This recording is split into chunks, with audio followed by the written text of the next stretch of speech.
وما أبرئ نفسي إن النفس لأمارة بالسوء إلا ما رحم ربي إن ربي غفور رحيم. وقال الملك ائتوني به أستخلصه لنفسي فلما كلمه قال إنك اليوم لدينا مكين أمين. قال اجعلني على خزائن الأرض إني حفيظ عليم. وكذلك مكنا ليوسف في الأرض يتبوأ منها حيث يشاء نصيب برحمتنا من نشاء ولا نضيع أجر المحسنين ولأجر الآخرة خير للذين آمنوا وكانوا يتقون. وجاء إخوة يوسف فدخلوا عليه فعرفهم وهم له منكرون. ولما جهزهم بجهازهم قال ائتوني بأخ لكم من أبيكم ألا ترون أني أوفي الكيل وأنا خير المنزلين فإن لم تأتوني به فلا كيل لكم عندي ولا تقربون. قالوا سنراود عنه أباه وإنا لفاعلون. وقال لفتيانه جعلوا بضاعتهم في رحالهم لعلهم يعرفونها إذا انقلبوا إلى أهلهم لعلهم يرجعون. فلما رجعوا إلى أبيهم قالوا يا أبانا منع منا الكيل فأرسل معنا أخانا نكتل وإنا له لحافظون. قال هل آمنكم عليه إلا كما أمنتكم على أخيه من قبل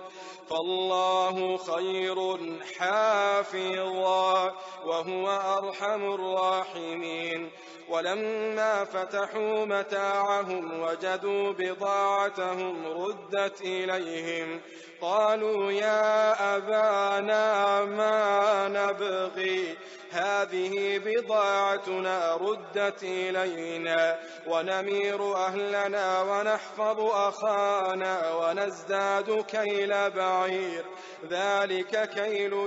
يسير.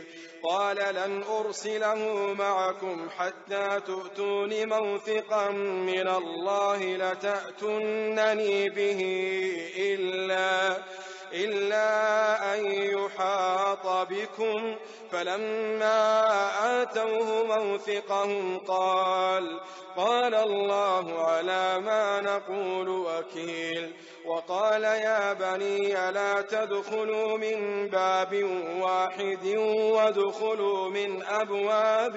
متفرقة وما أغني عنكم من الله من شيء إن الحكم إلا لله عليه توكلت وعليه فليتوكل المتوكلون. ولما دخلوا من حيث أمرهم أبوهم ما كان يغني عنهم من الله من شيء إلا حاجة في نفس يعقوب قضاها وإنه لذو علم لما علمناه ولكن أكثر الناس لا يعلمون. ولما دخلوا على يوسف آوى إليه أخاه قال إني أنا أخوك فلا تبتئس بما كانوا يعملون. فلما جهزهم بجهازهم جعل السقاية في رحل أخيه ثم أذن مؤذن أيتها العير إنكم لسارقون. قالوا وأقبلوا عليهم ماذا تفقدون قالوا نفقد صواع الملك ولمن جاء به حمل بعير وأنا به زعيم قالوا تالله لقد علمتم ما جئنا لنفسد في الأرض وما كنا سارقين قالوا فما جزاؤه إن كنتم كاذبين قالوا جزاؤه من وجد في رحله فهو جزاؤه كذلك نجزي الظالمين فبدأ بأوعيتهم قبل وعاء أخيه ثم استخرجها من وعاء أخيه كذلك كدنا ليوسف ما كان ليأخذ أخاه في دين الملك إلا أن يشاء الله نرفع درجات من نشاء وفوق كل ذي علم عليم قالوا إن يسرق فقد سرق أخ له من قبل فأسرها يوسف في نفسه ولم يبدها لهم قال أنتم شر مكانا والله أعلم بما تصفون قالوا يا أيها العزيز إن له أبا شيخا كبيرا فخذ أحدنا مكانه إنا نراك من المحسنين قال معاذ الله أن نأخذ إلا من وجدنا متاعنا عنده إنا إذا لظالمون فلما استيئسوا منه خلصوا نجيا قال كبيرهم ألم تعلموا أن أباكم قد أخذ عليكم موثقا من الله ومن قبل ما فرطتم في يوسف فلن أبرح الأرض حتى يأذن لي أبي أو يحكم الله لي وهو خير الحاكمين ارجعوا إلى أبيكم فقولوا يا أبانا إن ابنك سرق وما شهدنا إلا بما علمنا وما كنا للغيب حافظين واسأل القرية التي كنا فيها والعير التي أقبلنا فيها وإنا لصادقون قال بل سولت لكم أنفسكم أمرا فصبر جميل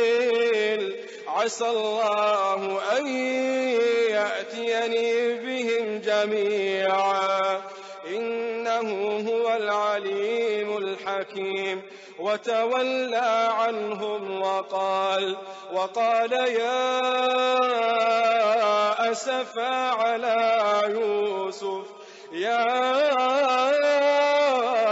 أسفا على يوسف وابيضت عيناه من الحزن فهو كظيم قالوا تالله تفتأ تذكر يوسف حتى تكون حرضا أو تكون من الهالكين قال إنما أشكو بثي وحزني إلى الله وأعلم من الله ما لا تعلمون يا بني يذهبوا فتحسسوا من يوسف وأخيه ولا تيأسوا من روح الله إنه لا ييأس من روح الله إلا القوم الكافرون فلما دخلوا عليه قالوا يا أيها العزيز مسنا وأهلنا الضر وجئنا ببضاعة مزجاة فأوف لنا الكيل وتصدق علينا إن الله يجزي المتصدقين قال هل علمتم ما فعلتم بيوسف وأخيه إذ أنتم جاهلون قالوا أئنك لأنت يوسف قال أنا يوسف وهذا أخي قد من الله علينا إنه من يتق ويصبر فإن الله لا يضيع أجر المحسنين قالوا تالله لقد آثرك الله علينا وإن كنا لخاطئين قال لا تثريب عليكم اليوم يغفر الله لكم وهو أرحم الراحمين اذهبوا بقميصي هذا فألقوه على وجه أبي يأت بصيرا وأتوني بأهلكم أجمعين ولما فصلت العير قال أبوهم إني لأجد ريح يوسف لولا أن تفندون قالوا تالله إنك لفي ضلالك القديم فلما أن جاء البشير ألقاه على وجهه فارتد بصيرا قال ألم أقل لكم إني أعلم من الله ما لا تعلمون قالوا يا أبانا استغفر لنا ذنوبنا إنا كنا خاطئين قال سوف أستغفر لكم ربي إنه هو الغفور الرحيم فلما دخلوا على يوسف آوى إليه أبويه وقال ادخلوا مصر إن شاء الله آمنين ورفع أبويه على العرش وخروا له سجدا وقال يا أبت هذا تأويل رؤياي من قبل قد جعلها ربي حقا وقد أحسن بي إذ أخرجني من السجن وجاء بكم من البدو من بعد أن نزغ الشيطان بيني وبين إخوتي إن ربي لطيف لما يشاء إنه هو العليم الحكيم رب قد آتيتني من الملك وعلمتني من تأويل الأحاديث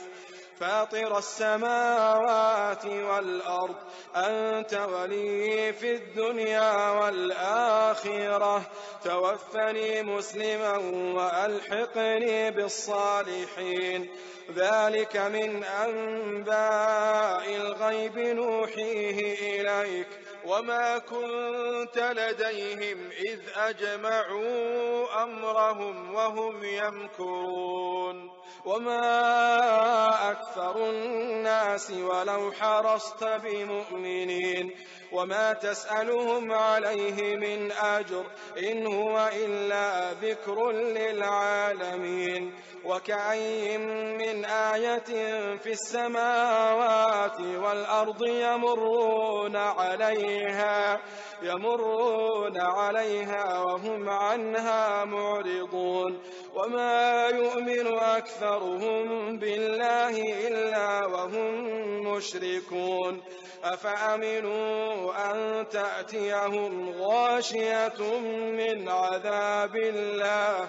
أو تأتيهم الساعة بغتة وهم لا يشعرون قل هذه سبيلي أدعو إلى الله على بصيرة أنا ومن اتبعني وسبحان الله وما أنا من المشركين وما أرسلنا من قبلك إلا رجالا نوحي إليهم من أهل القرى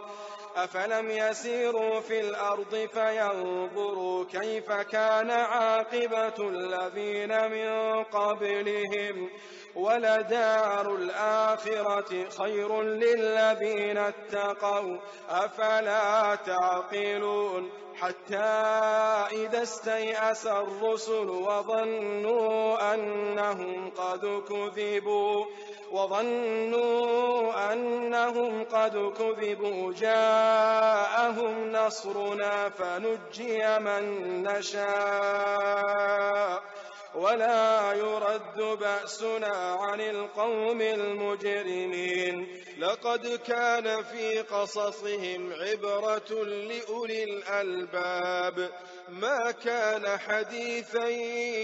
يفترى ولكن تصديق الذي بين يديه وتفصيل كل شيء وهدى ورحمة لقوم يؤمنون. بسم الله الرحمن الرحيم. ألف لام ميم را تلك آيات الكتاب والذي أنزل إليك من ربك الحق ولكن أكثر الناس لا يؤمنون. الله الذي رفع السماوات بغير عمد ترونها ثم استوى على العرش وسخر الشمس والقمر كل يجري لأجل مسمى يدبر الأمر يفصل الآيات لعلكم بلقاء ربكم توقنون. وهو الذي مد الأرض وجعل فيها رواسي وأنهارا ومن كل الثمرات جعل فيها زوجين اثنين يغشي الليل النهار إن في ذلك لآيات لقوم يتفكرون. وفي الأرض قطع متجاورات وجنات من أعناب وزرع ونخيل صنوان وغير صنوان يسقى بماء واحد ونفضل بعضها على بعض في الأكل إن في ذلك لآيات لقوم يعقلون. وإن تعجب فعجب قولهم أإذا كنا ترابا أإنا لفي خلق جديد أولئك الذين كفروا بربهم وأولئك الأغلال في أعناقهم وأولئك أصحاب النار هم فيها خالدون. ويستعجلونك بالسيئة قبل الحسنة وقد خلت من قبلهم المثلات وإن ربك لذو مغفرة للناس على ظلمهم وإن ربك لشديد العقاب. ويقول الذين كفروا لولا أنزل عليه آية من ربه إنما أنت منذر ولكل قوم هاد. الله يعلم ما تحمل كل أنثى وما تغيض الأرحام وما تزداد وكل شيء عنده بمقدار. عالم الغيب والشهادة الكبير المتعال. سواء منكم من أسر القول ومن جهر به ومن هو مستخف بالليل وسارب بالنهار. له معقبات من بين يديه ومن خلفه يحفظونه من أمر الله. إن الله لا يغير ما بقوم حتى يغيروا ما بأنفسهم. وإذا أراد الله بقوم سوءا فلا مرد له وما لهم من دونه من وال. هو الذي يريكم البرق خوفا وطمعا وينشئ السحاب الثقال ويسبح الرعد بحمده والملائكة من خيفته ويرسل الصواعق فيصيب بها من يشاء وهم يجادلون في الله وهو شديد المحال. له دعوة الحق والذين يدعون من دونه لا يستجيبون لهم بشيء إلا كباسط كفيه إلى الماء ليبلغ فاه وما هو ببالغه وما دعاء الكافرين إلا في ضلال. ولله يسجد من في السماوات والأرض طوعا وكرها وظلالهم بالغدو والآصال. قل من رب السماوات والأرض قل الله. قل أفاتخذتم من دونه أولياء لا يملكون لأنفسهم نفعا ولا ضرا. قل هل يستوي الأعمى والبصير أم هل تستوي الظلمات والنور أم جعلوا لله شركاء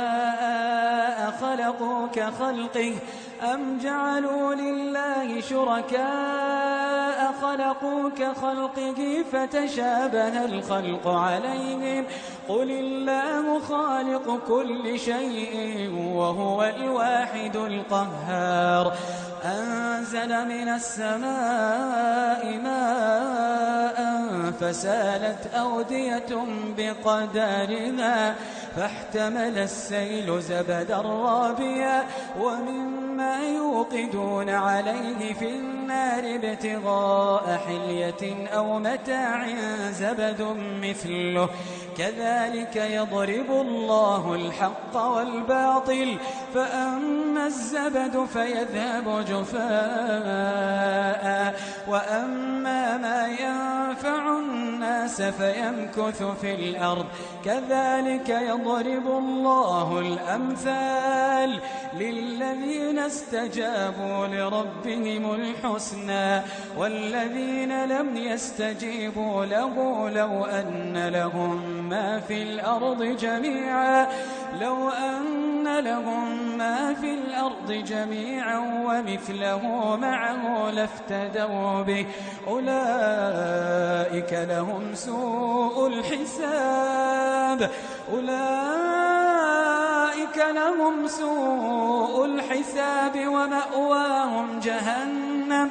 ومأواهم جهنم وبئس المهاد.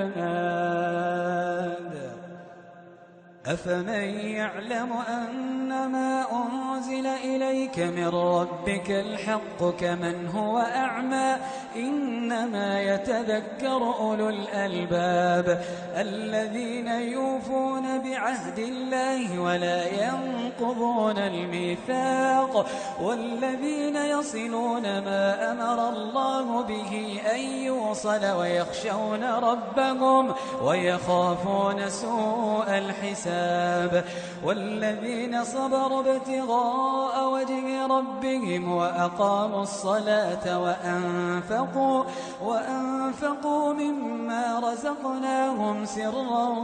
وعلانية ويدرؤون بالحسنة السيئة أولئك لهم عقبى الدار جنات عدن يدخلونها ومن صلح من آبائهم وأزواجهم وذرياتهم والملائكة يدخلون عليهم من كل باب سلام عليكم بما صبرتم فنعم عقبى الدار والذين ينقضون عهد الله من بعد ميثاقه ويقطعون ما أمر الله به أن يوصل ويفسدون في الأرض أولئك لهم اللعنة ولهم سوء الدار الله يبسط الرزق لمن يشاء ويقدر وفرحوا بالحياة الدنيا وما الحياة الدنيا في الآخرة إلا متاع ويقول الذين كفروا لولا أنزل عليه آية من ربه قل إن الله يضل من يشاء ويهدي إليه من أناب الذين آمنوا وتطمئن قلوبهم بذكر الله ألا بذكر الله تطمئن القلوب الذين آمنوا وعملوا الصالحات طوبى لهم وحسن مآب كذلك أرسلناك في أمة قد خلت من قبلها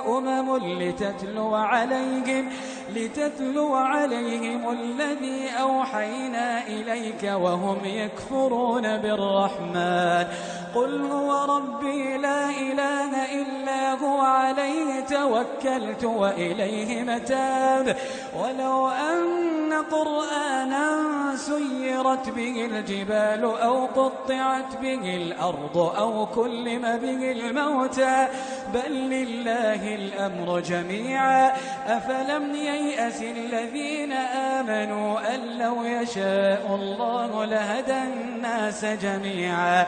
ولا يزال الذين كفروا تصيبهم بما صنعوا قارعة أو تحل قريبا من دارهم حتى يأتي وعد الله إن الله لا يخلف الميعاد ولقد استهزئ برسل من قبلك فأمليت للذين كفروا ثم أخذتهم فكيف كان عقاب أفمن هو قائم على كل نفس بما كسبت وجعلوا لله شركاء قل سموهم أم تنبئونه بما لا يعلم في الأرض أم بظاهر من القول بل زين للذين كفروا مكرهم وصدوا عن السبيل ومن يضلل الله فما له من هاد لهم عذاب في الحياة الدنيا ولعذاب الآخرة أشق وما لهم من الله من واق مثل الجنة التي وعد المتقون تجري من تحتها الأنهار أكلها دائم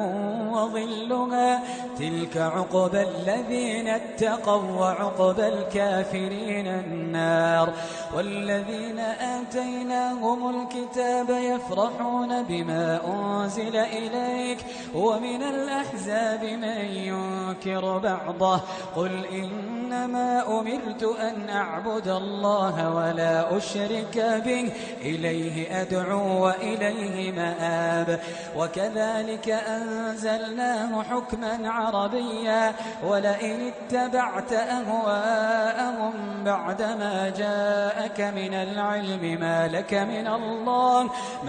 من الله من ولي ولا واق ولقد أرسلنا رسلا من قبلك وجعلنا لهم أزواجا وذرية وما كان لرسول أن يأتي بآية إلا بإذن الله لكل أجل كتاب يمحو الله ما يشاء ويثبت وعنده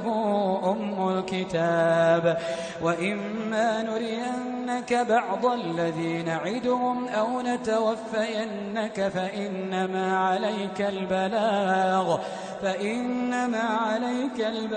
وعلينا الحساب أولم يروا أنا نأتي الأرض ننقصها من أطرافها والله يحكم لا معقب لحكمه وهو سريع الحساب وقد مكر الذين من قبلهم فلله المكر جميعا يعلم ما تكسب كل نفس وسيعلم الكفار لمن عقبى الدار ويقول الذين كفروا لست مرسلا قل كفى بالله شهيدا بيني وبينكم ومن عنده علم الكتاب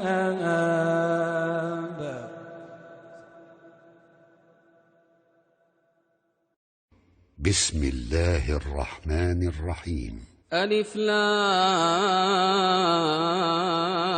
را كتاب أنزلناه إليك لتخرج الناس من الظلمات إلى النور بإذن ربهم إلى صراط العزيز الحميد الله الذي له ما في السماوات وما في الأرض وويل للكافرين من عذاب شديد الذين يستحبون الحياة الدنيا على الآخرة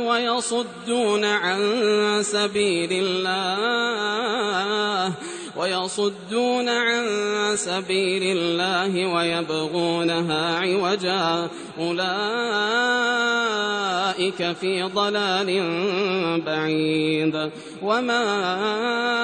أرسلنا من رسول إلا بلسان قومه ليبين لهم فيضل الله من يشاء ويهدي من يشاء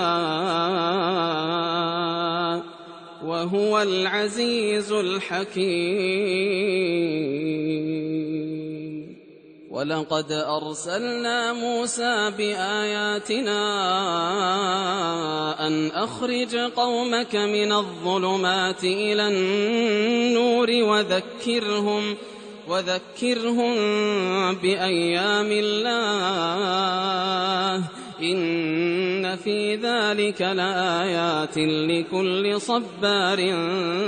شكور وإذ قال موسى لقومه اذكروا نعمة الله عليكم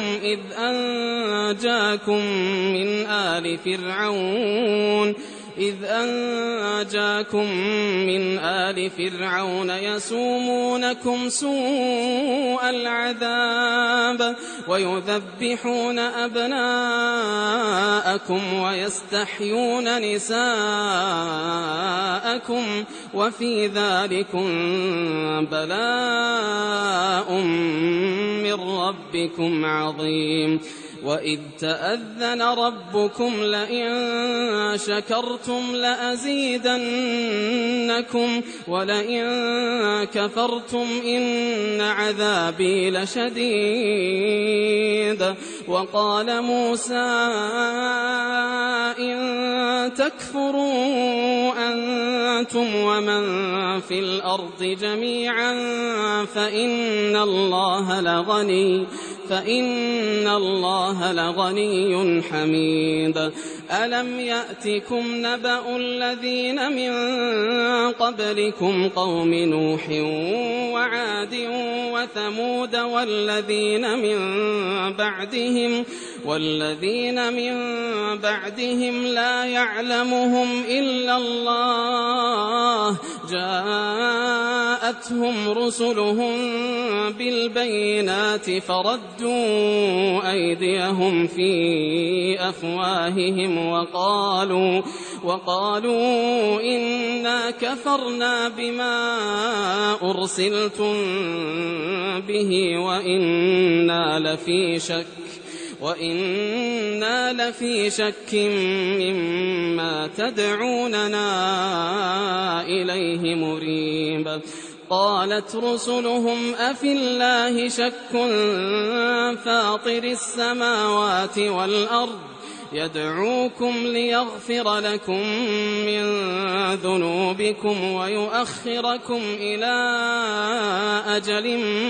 مسمى قالوا إن أنتم إلا بشر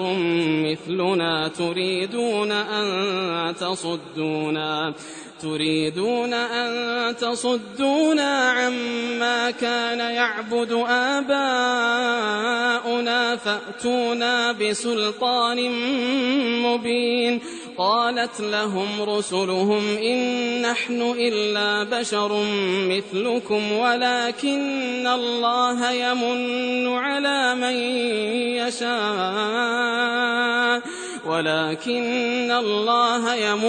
على من يشاء من عباده وما كان لنا أن نأتيكم بسلطان إلا بإذن الله وعلى الله فليتوكل المؤمنون وما لنا ألا نتوكل على الله وقد هدانا سبلنا ولنصبرن على ما آذيتمونا وعلى الله فليتوكل المتوكلون وقال الذين كفروا لرسلهم لنخرجنكم من أرضنا أو لتعودن في ملتنا فأوحى إليهم ربهم لنهلكن الظالمين ولنسكننكم الأرض من بعدهم ذلك لمن خاف مقامي وخاف وعيد واستفتحوا وخاب كل جبار عنيد من ورائه جهنم ويسقى من ماء صديد يتجرعه ولا يكاد يسيغه ويأتيه الموت من كل مكان وما هو بميت ومن ورائه عذاب غليظ مثل الذين كفروا بربهم أعمالهم كرماد اشتدت به الريح في يوم عاصف لا يقدرون مما كسبوا على شيء ذلك هو الضلال البعيد ألم تر أن الله خلق السماوات والأرض بالحق إن يشأ يذهبكم ويأتي بخلق جديد وما ذلك على الله بعزيز وبرزوا لله جميعا فقال الضعفاء للذين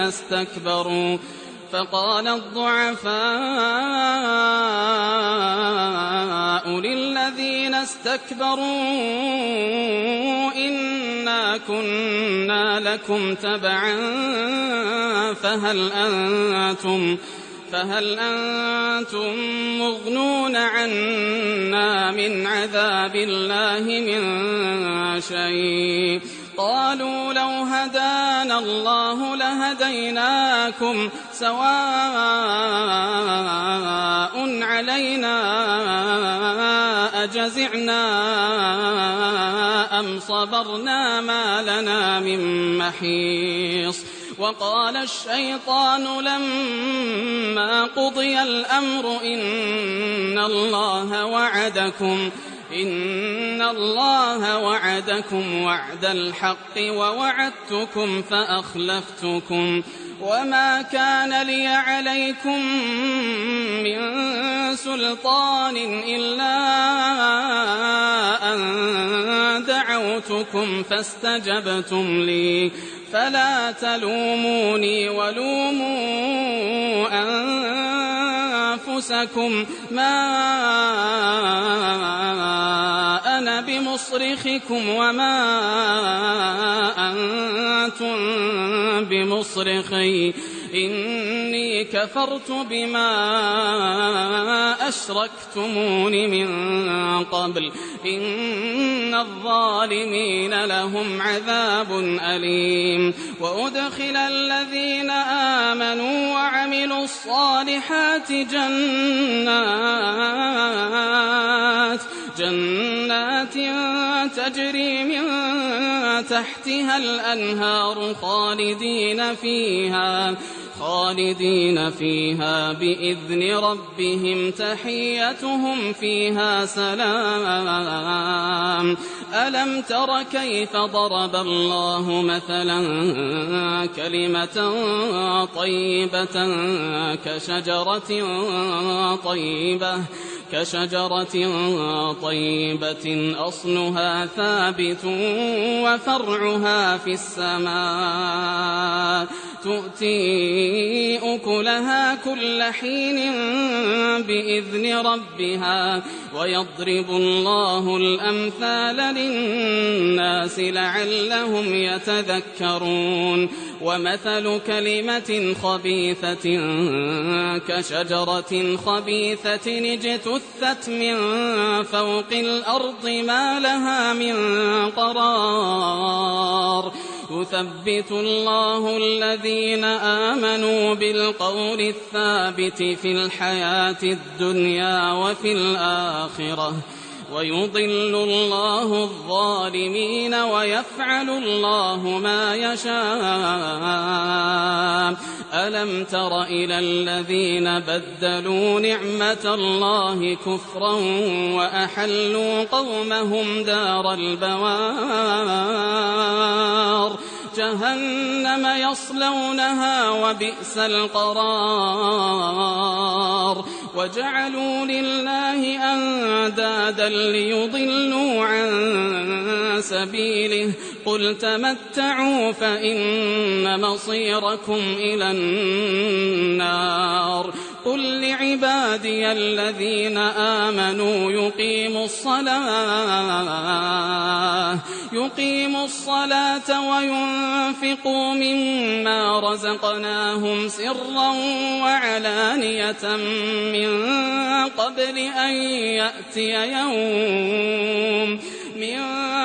أن يأتي يوم لا بيع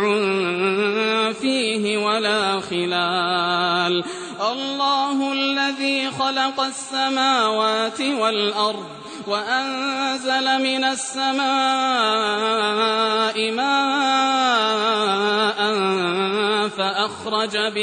فأخرج به من الثمرات رزقا لكم وسخر لكم الفلك لتجري في البحر بأمره وسخر لكم الأنهار وسخر لكم الشمس والقمر دائبين وسخر لكم الليل والنهار وآتاكم من كل ما سألتموه وإن تعدوا نعمة الله لا تحصوها إن الإنسان لظلوم كفار. وإذ قال إبراهيم رب اجعل هذا البلد آمنا واجنبني وبني أن نعبد الأصنام رب إنهن أضللن كثيرا من الناس فمن تبعني فإنه مني ومن عصاني فإنك غفور رحيم. ربنا إني أسكنت من ذريتي بواد غير ذي زرع عند بيتك المحرم ربنا ليقيموا الصلاة فاجعل أفئدة من الناس تهوي إليهم وارزقهم من الثمرات لعلهم يشكرون. ربنا إنك تعلم ما نخفي وما نعلن وما يخفى على الله من شيء في الأرض ولا في السماء. الحمد لله الذي وهب لي على الكبر إسماعيل وإسحاق إن ربي لسميع الدعاء. رب اجعلني مقيم الصلاة ومن ذريتي ربنا وتقبل دعاء. ربنا اغفر لي ولوالدي وللمؤمنين يوم يقوم الحساب. ولا تحسبن الله غافلا عما يعمل الظالمون إنما يؤخرهم ليوم تشخص فيه الأبصار مهطعين مقنعي رؤوسهم لا يرتد إليهم طرفهم وأفئدتهم هواء. وأنذر الناس يوم يأتيهم العذاب